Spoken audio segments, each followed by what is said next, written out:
So can you share a case with us where you really do the innovative things in the space of accessibility, push the boundary, go above and beyond?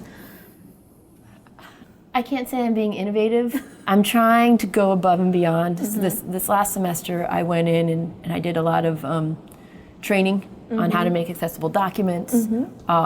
And I learned like the best document is a web document. Yeah. But students also, like to have their PDFs and their Google Docs and their Word docs, because it's HTML and then Word, then PDF, then Google Doc in the order of accessibility. So I was trying to make versions in all four ways, and that was a disaster. I know. Because then once you realize you made a mistake in one, you have to remember to go back and fix it in all the places. So my attempt to be innovative as far as having all these different types of accessible documents, it was a failure. So I'm redoing it this semester with just probably 2 options. I might bring it down to 1. And then again, I think I mentioned my innovation isn't that I'm doing anything great, it's I'm trying to document all the things I'm doing wrong and share them out as much as I can so other people can avoid making those same mistakes for myself. It's funny, I had the exact same reaction. Like, what have you done that's great? I'm like, nothing, nothing. I haven't done anything that's great. I mean, I have tried a lot, and I keep trying, and I'm going to keep trying.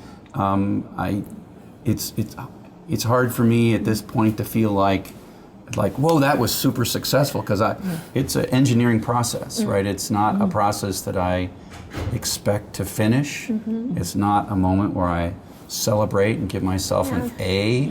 I would say that probably the best thing that I've done is not technical at all, and that is it's being a storyteller rather than being an information conveyor. I've had students come to me and tell me about material that I recorded in 2013 where I had absolutely no intention of making that material accessible.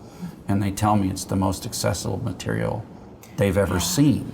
And I'm like, but I didn't even try. And it's been difficult for me to figure out why they give me such praise for something that I didn't even try to do.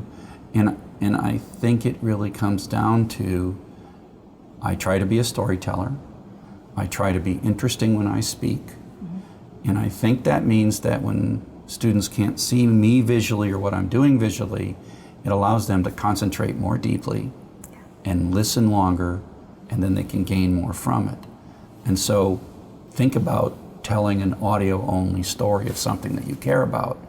And so I've always talked way too long, and the people editing this video will say, whoa, he just talked way too long. And the answer is, I think, sometimes just telling a story with some repetition and some redundancy. So you don't say it once and say, did you get it? Too bad. And so being a storyteller is probably the most success I've had, is to make the story interesting, even though the material may be kind of dull and boring, so that it's worth listening to. I'm okay if I never create anything innovative, but along Chuck's line, I'd be happier if I was able to let other people be their own storytellers, right? Like the things I'm teaching, it's so that someone else who's out there and they're really living it, their lived experience, if they can then go and use tech to share their lived experience and they be the storyteller, I'd be thrilled. I'd be really happy with that. I really like the storyteller idea. I think like not only the instructors being the storyteller, but also the students. Like when students receive something good from the instructor, I personally encourage the students to tell your instructor you enjoy this material. So critics is helpful sometimes, but some encouragement is good.